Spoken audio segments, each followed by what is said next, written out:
Shalom anak-anak. Nah, tadi pagi Ibu sudah berikan penjelasan ya.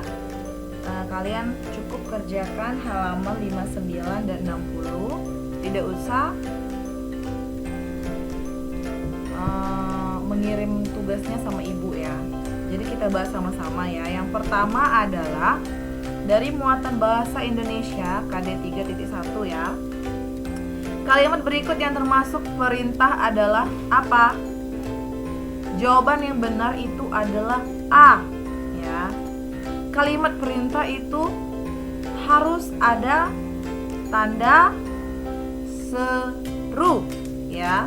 Jadi yang benar adalah jagalah kerukunan dengan teman di sekolah. Nah, jadi kalau ada kalimat perintah ya diakhiri dengan tanda seru ya, jadi harus kalian ingat.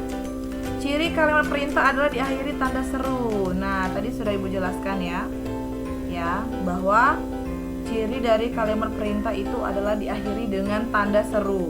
Jadi nomor 2 itu kalian buat adalah tanda seru.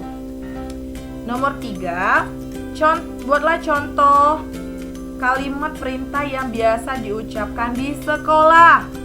Cukup 2 contoh saja. Ibu Dina buat di sini ya. Ada 4 contoh.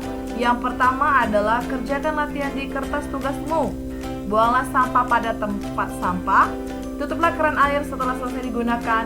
Ikutilah gerakan Bapak ya, Nak. Nah, ini kalau misalnya untuk bagian olahraga ya.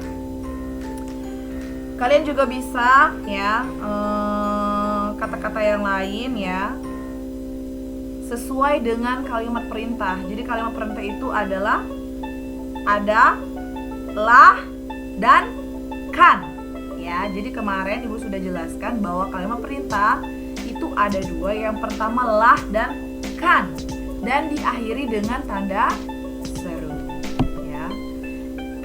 Masuk ke muatan SBDP ya. Alat berikut yang tidak dapat digunakan untuk menggambar di kertas adalah apa? Ya, kapur ya. Yang tidak dapat ya, kapur hanya bisa digunakan di papan tulis zaman dulu. Jadi zaman Budina sekolah dulu ya, SD, zaman Ibu Dina itu kalau nulis di papan tulis yang seperti kayu itu pakai kapur. Kalau sekarang sudah pakai spidol ya. Jadi yang tidak dapat digunakan untuk menggambar di kertas ya itu adalah kapur ya. Huruf di samping menggunakan jenis garis sudah ditebak ya. Ini zigzag ya, Z ya. Jadi jawaban yang benar itu adalah zigzag ya. Oke, lanjut nomor 3. Apa yang harus dipersiapkan ketika membuat gambar imajinatif? Nah, kemarin kalian sudah menggambar. Ada yang Ibu lihat, ada gambar pemandangan, ada gambar gunung, pohon, ada gambar bunga.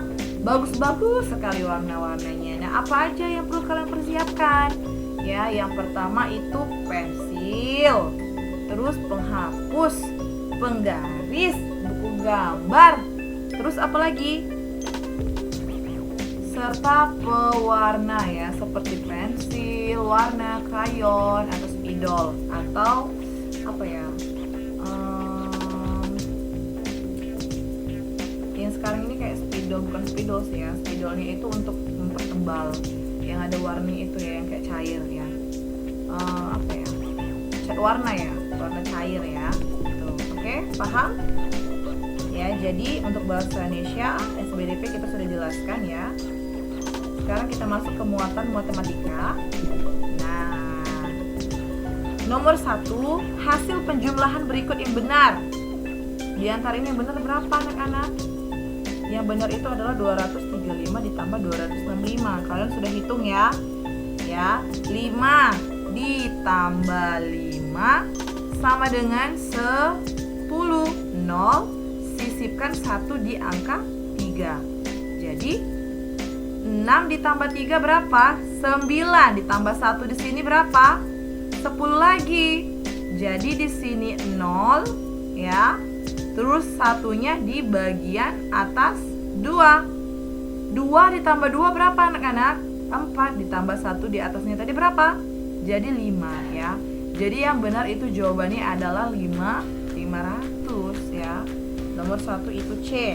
Nomor 2, hasil pengurangan berikut yang terbesar adalah, nah, kalian disuruh cari yang terbesar, bukan yang terkecil ya. Jadi berapa anak-anak? 259 dikurang 109 berapa hasilnya? 9 kurang 9 berapa? 0. 0 dikurang 5 berapa anak-anak? Berapa? 0 kali lagi atau angka 5? Ayo, coba hitung dulu kalian berapa. Tetap angka 5 ya. Terus berapa lagi? 2 dikurang 1 hasilnya berapa? 1. Jadi hasilnya berapa? 100 berapa? 100 mana ya? Kok nggak keluar ya? 100 berapa ya? 150 ya. Oke, lanjut. Ini nomor 3. Diketahui 125 ditambah titik-titik sama dengan 300. Bilangan yang tepat untuk mengisinya berapa anak-anak? Jadi kalian tambahkan supaya menjadi bilangan 300 itu berapa anak-anak? Ya, 125 ditambah 175 itu hasilnya 300. Oke. Nomor 4, Komang mempunyai buku cerita sebanyak 155 buah. Fitri mempunyai buku cerita lebih banyak, 35 buah dari Komang. Berapa jumlah buku Komang dan Fitri?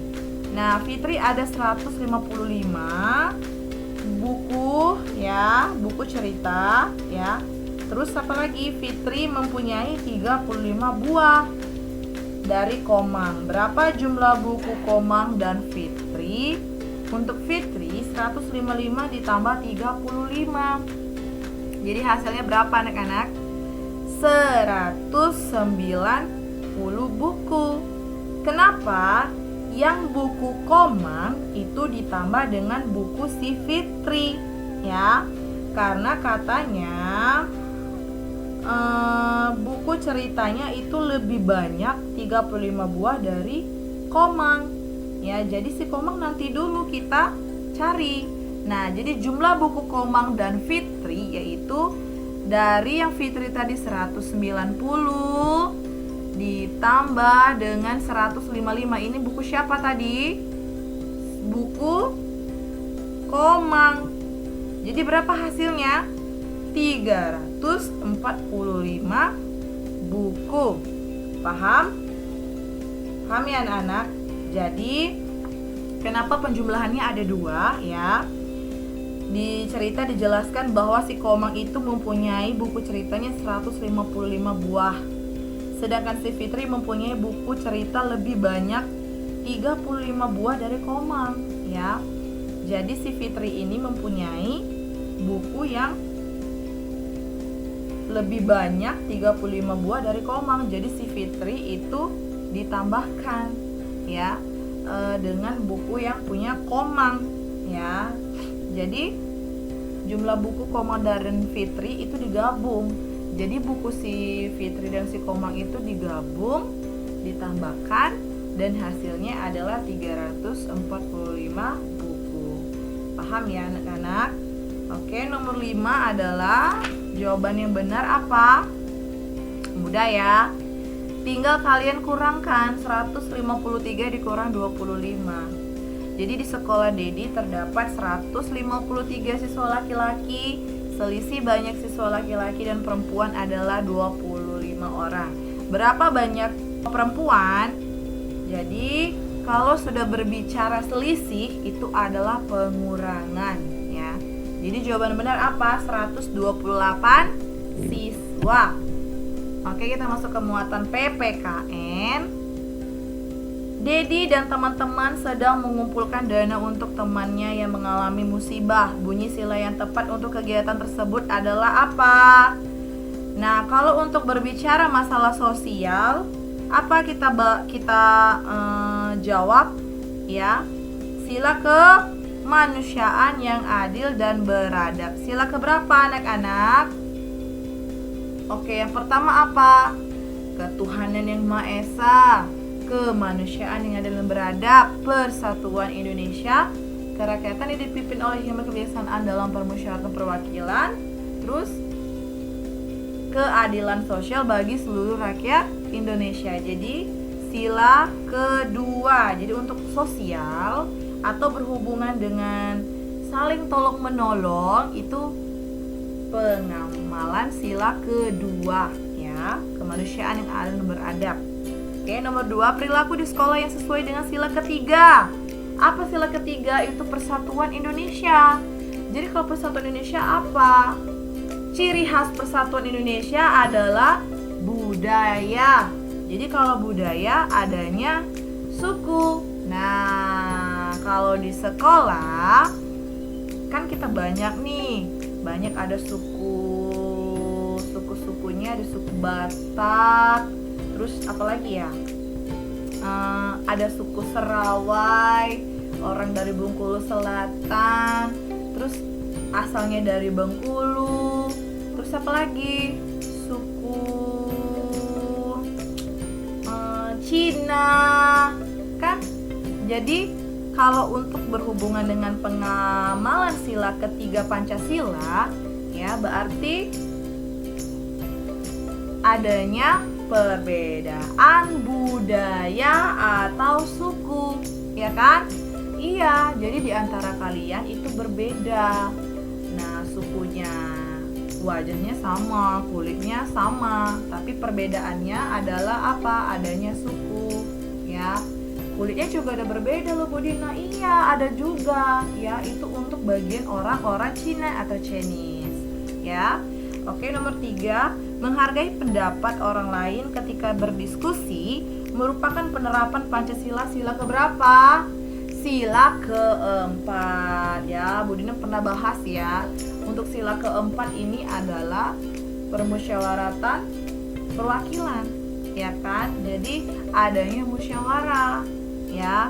Kalau musyawarah itu menentukan pendapat juga, mengemukakan pendapat. Misalnya nih kalian nanti tiba masuk ke kelas yang lebih tinggi, ketika sudah masuk sekolah pasti nanti gurunya memberikan aba-aba untuk kalian memilih siapa yang akan menjadi ketua kelas, terus seksi kebersihan, terus apa lagi, ada piket. Nah, itu semua perlu adanya musyawarah atau berdiskusi.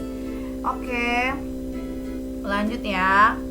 Tuliskan contoh pengamalan sila pertama Pancasila di sekolah. Nah, kalau di sekolah apa aja anak-anak? Yang pertama adalah berdoa sebelum belajar. Terus menghargai teman yang ingin beribadah. Misalnya kalian sekolahnya di sekolah yang bercampur dengan teman-teman kalian yang kalangan muslim. Nah, misalnya setiap hari Jumat mereka sholat Jumat. Jadi mereka main dulu misalnya gitu sama kalian. Terus mereka permisi dulu ya kawan, aku mau sholat Jumat. Nah, kalian boleh mengizinkan mereka untuk beribadah. Begitupun juga dengan kita di sekolah yang mayoritas sekolah Kristen, ya. Nah, yang pertama berdoa sebelum belajar. Nah, itu sering kita lakukan. Yang kedua adalah menghargai teman yang ingin beribadah. Misalnya nih, apa ya? Kegiatan belajar agama. Nah, kalian boleh memperbolehkan temannya untuk beribadah, ya. Oke, nomor 5, tuliskan 3 sikap yang sesuai dengan sila kelima Pancasila di sekolah. Ya, apa? Pertama, melaksanakan piket di kelas, menggalang sumbangan untuk korban bencana alam, membagikan makanan kepada teman secara adil, membagi kelompok bermain dengan adil. Itu adalah contoh pengamalan sila kelima Pancasila. Apa sila kelima? Keadilan sosial bagi seluruh rakyat Indonesia. Oke, kalau sudah selesai, kalian boleh menyalin jawaban yang sudah Bu Dina berikan sama kalian ya. Nah, besok kita akan ulangan. Jadi kalian belajar ya, baca-baca bukunya ya.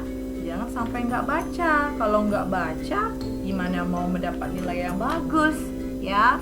Jadi kalian baca-baca bukunya, persiapkan diri kalian ya untuk ulangan harian ya. Oke, selamat belajar. Tuhan Yesus memberkati.